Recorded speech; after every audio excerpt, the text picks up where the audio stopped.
বাংলাদেশের ভাইরাল নকশি পিঠা তৈরি করে এতটা পারফেক্ট, এতটা রসালো, মুচমুচে তৈরি করেছি যে বলার বাইরে। এই যে দেখতে পাচ্ছেন, একটা ভেঙে দেখালাম কতটা মুচমুচে হয়েছে আর ভিতর থেকে একদম রসালো। আর এগুলো দেখে যতটা সুন্দর লাগছে, খেতেও কিন্তু মাশাআল্লাহ অনেক সুন্দর। এটা আমি জীবনে প্রথমবার তৈরি করেছি, তাতেই কিন্তু একদম সুন্দরভাবে তৈরি করে নিতে পেরেছি। তো আপনারাও কিন্তু এই ভিডিও দেখে তৈরি করে নিতে পারেন এই নকশি পিঠা রেসিপি, যেটা বানানো তো খুবই সহজ কিন্তু খেতে অসাধারণ। আর দেখেই বুঝতে পারছেন যে কতটা সুন্দর হয়েছে, পারফেক্ট হয়েছে। আসসালামু আলাইকুম, কেমন আছেন সবাই? আশা করি সবাই ভালো আছেন, সুস্থ আছেন। আলহামদুলিল্লাহ, আমরাও খুব ভালো আছি। আজকে আমি এই যে বাংলাদেশে ভাইরাল নকশি পিঠাটা তৈরি করব, তার জন্য কিভাবে তৈরি করেছি না করেছি সবটাই আপনাদের সঙ্গে শেয়ার করব। তো প্রথম থেকে শেষ পর্যন্ত দেখার চেষ্টা করবেন, তা না হলে কিন্তু পিঠাটা পারফেক্টভাবে তৈরি করতে পারবেন না। তো চলুন দেখে নেওয়া যাক আমি কিভাবে এই রেসিপিটা তৈরি করেছি, যেটা দেখতে এতটা সুন্দর হয়েছে আর এতটা সুস্বাদু হয়েছিল যে আপনারাও কিন্তু একবার দেখাতেও কিন্তু তৈরি করে নিতে পারবেন এই রেসিপিটা। আমি কাজটাকে দেখিয়ে দিচ্ছি, দেখুন কতটা পারফেক্ট হয়েছে। তো বেশি না বকে চলুন একদম ডাইরেক্ট রেসিপিতে যাওয়া যাক। নকশি পিঠার মেন উপকরণ হচ্ছে চালের গুঁড়ি আর খেজুর গুড়। আপনারা চাইলে চিনি দিয়েও তৈরি করতে পারেন, কিন্তু খেজুর গুড় দিয়ে করলে বেশি স্বাস্থ্যকর হয় আর সুস্বাদু হয়। এই যে 1 বাটি খেজুর গুড় নিয়েছি, আর এদিকে আমি চালের গুঁড়ি নিয়েছি। তো এখানে কিন্তু অনেকটা পরিমাণেই তৈরি হবে, সবগুলো আমি করব না, যতটুকু আমার লাগবে ততটুকুই করব। তো এখানে আমি একটা পাত্র বসিয়ে দিয়েছি, এই পাত্রে আমি 1 বাটি পরিমাণের জল দিয়ে দিব। জল দিয়ে আমি 1.5 বাটির মতো আটা দেব, দিয়ে খামির তৈরি করে নেব। খামিরটা তৈরি করার জন্য এই যে 1 বাটি জল দিয়ে দিলাম, আর সামান্য একটু লবণ দিয়ে দিব। খুব বেশি লবণ দেবেন না, একটু পরিমাণেই দেবেন। দেখতেই পাচ্ছেন জলটা কিন্তু গরম হতে শুরু করে দিয়েছে।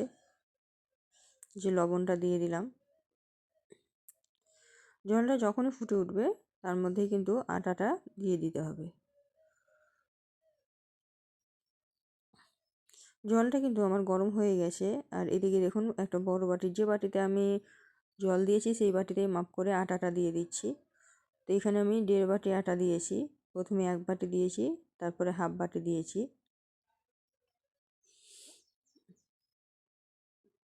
আটাটা অবশ্য না, জলটা অবশ্যই ভালোভাবে ফুটিয়ে নেবেন, তারপরে আটাটা দিবেন। তা না হলে কিন্তু খামিরটা কাঁচা তৈরি হবে, তখন কিন্তু পিঠাটা খুব মচমচে হবে না, রসালো হবে না।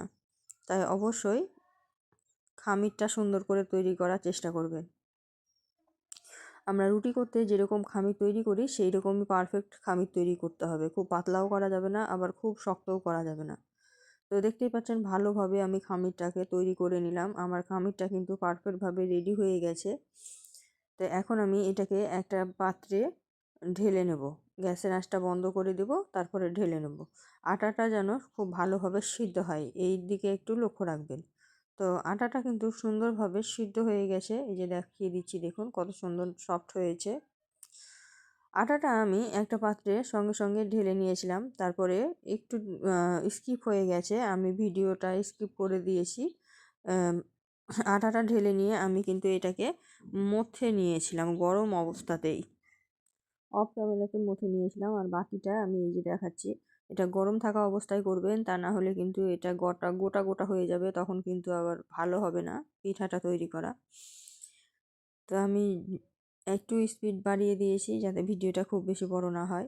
এই যে আমি হাত দিয়ে ভালোভাবে একটু সময় নিয়ে মথে নিচ্ছি, হালকা করে একটু জল নেব হাতে, আর এইভাবে মথে নেব। একটা নরম ডো তৈরি করব, একদম সুপার সফট ডো হবে। ডোটা সুন্দর না হলে কিন্তু ডিজাইনটা খুব সুন্দরভাবে উঠবে না, তখন আবার ভালো লাগবে না দেখতে। দেখতেই পাচ্ছেন আমি বারবার হাতে এরকমভাবে জল দিয়ে মথে নিচ্ছি। আর এই আটাটা কিন্তু অনেক সময় ধরে মথে নিতে হয়, সবটুকু দেখানো সম্ভব হবে না কারণ অনেক বড় হয়ে যাবে ভিডিওটা, তার জন্য। তো আমি অফ ক্যামেরায় সমস্ত ডোটা ভালোভাবে মাখিয়ে নিয়েছি, মাখিয়ে নিয়ে নরম ডো তৈরি করে নিয়েছি। এখন উপর থেকে আমি কিছুটা সাদা তেল দিয়ে আবারও সফট করে মেখে নেব, কারণ এই তেলটা না দিলে ডিজাইনটা সুন্দরভাবে উঠবে না। ডিজাইনটা তোলার জন্য তেলটা দেওয়া মাস্ট লাগবেই। তেল দিয়ে ভালোভাবে মাথা হয়ে গেছে। আর এখান থেকে একটা ছোট্ট লিচি কেটে নিয়ে আমি প্রথমে ডিজাইন করে দেখে নিয়েছি। আমার কাছে যে ডিজাইনটা সবথেকে সহজ মনে হয়েছে সেটাই করেছি, কারণ এটা যেহেতু প্রথমবার তৈরি করছি তার জন্য খুব বেশি ভালো ডিজাইন হয়তো হবে না, তার জন্য এই ডিজাইনটাই আমি পারফেক্টভাবে বেছে নিয়েছি। আর ডিজাইনটা কীভাবে করছি সেটা কিন্তু দেখেই বুঝে নিতে হবে। দেখতেই পাচ্ছেন একটা কাঁটা চামচ নিয়েছি, সেটা দিয়েই কিন্তু ডিজাইনটা সুন্দরভাবে করে নিচ্ছি। দেখুন একটা পাতা শেপ দিয়ে ডিজাইনগুলো করে নিচ্ছি। তো আমি দুটো তিনটা তৈরি করে দেখিয়ে দিচ্ছি। এভাবে লম্বা করে নেবেন। তারপরে দেখুন কত সহজেই ডিজাইনটা হয়ে গেছে। আটাটা সুন্দরভাবে তৈরি করা হলে কিন্তু ডিজাইনগুলো খুব সুন্দরভাবে উঠে।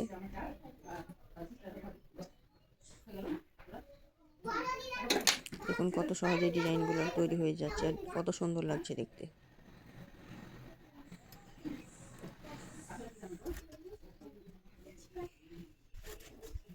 আমি আর একটা তৈরি করে দেখাচ্ছি আপনাদের বোঝার সুবিধার্থে।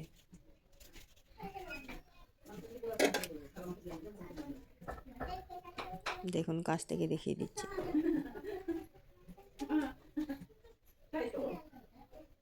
কত সুন্দরভাবে ডিজাইনগুলো তৈরি হয়ে যাচ্ছে। দেখুন একদম পাতা শেপে তৈরি হচ্ছে, আর খুব বড়ও হচ্ছে না, খুব ছোটও হচ্ছে না, মিডিয়াম সাইজে। এইভাবে সবগুলো ডিজাইন কিন্তু তুলে নিয়েছি আমি অফ ক্যামেরায়, কারণ সবগুলো দেখানো সম্ভব নয়। এই যে অফ ক্যামেরায় সবগুলো ডিজাইন আমি তৈরি করে নিয়েছি। অনেকগুলো হয়েছে। আমি অর্ধেকটা পরিমাণের ডো নিয়ে তৈরি করেছি, তাতে কিন্তু অনেকগুলো হয়েছে। আর এগুলো এখন ছেঁকে নেওয়ার পালা। এই যে দেখুন কত সুন্দর লাগছে। তো ডিজাইনগুলো যেহেতু তৈরি হয়ে গেছে, এদিকে আগে রসটা তৈরি করে নেব। যেটাতে পিঠাগুলো ডুবাবো সেই রসটা তৈরি করব। রসটা তৈরি করার জন্য 1 বাটি গুড় নিয়েছি। গুড়টা দিয়ে দিলাম, এটা খেজুর গুড়, আর 1 বাটি জল দিয়ে দিলাম। এই 1 বাটি জল দিয়ে 1 বাটি গুড় ঘুলে নিলেই কিন্তু হয়ে যাবে। দেখুন ভালোভাবে নাড়াচাড়া করে ঘুলে দিচ্ছি। দেখুন সমস্ত গুড়টা ঘুলে গেছে। সমস্ত গুড় ঘোলানো হয়ে গেছে। এখন শুধু ফুটে এলেই কিন্তু হয়ে যাবে, রেডি হয়ে যাবে। তো দেখুন রসের মধ্যে কিন্তু বলক চলে এসেছে। এখন আমি গ্যাসের আঁচটাকে বন্ধ করে দেব। কিছুটা পড়েও গেছিলো।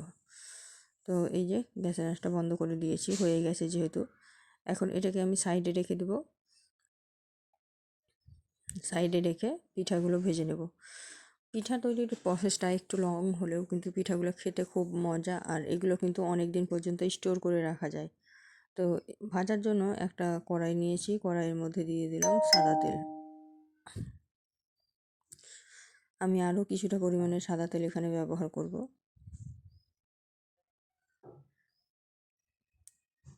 যাতে পিঠাগুলো ডুবো তেলে ভাজা যায়, এরকমভাবে তেল দিয়ে দিবেন। এই যে দেখতেই পাচ্ছেন আমি অনেকটা পরিমাণে তেল নিয়েছি। তেল নিয়ে আমি হালকা গরম করেছি। এখন একে একে পিঠাগুলো ছেড়ে দেব। দেখুন সবগুলো পিঠে আমি একে একে ছেড়ে দিচ্ছি। যেহেতু পিঠার সাইজটা অনেকটা ছোট, তাই অনেকগুলো দেওয়া যায় একসঙ্গে। আর এটা অবশ্যই মিডিয়াম আঁচে ভাজবেন, না হলে কিন্তু ভিতর থেকে মচমচে হবে না, ওপরে কালার চলে আসবে। আর এগুলো অবশ্যই লাল একটু কালার করে ভাজবেন, গোল্ডেন ব্রাউন কালার আসা পর্যন্ত ভাজবেন। আমি একটু হালকা ভেজেছিলাম, কিন্তু আপনারা অবশ্যই গোল্ডেন ব্রাউন কালার আসা পর্যন্ত ভেজে নেবেন।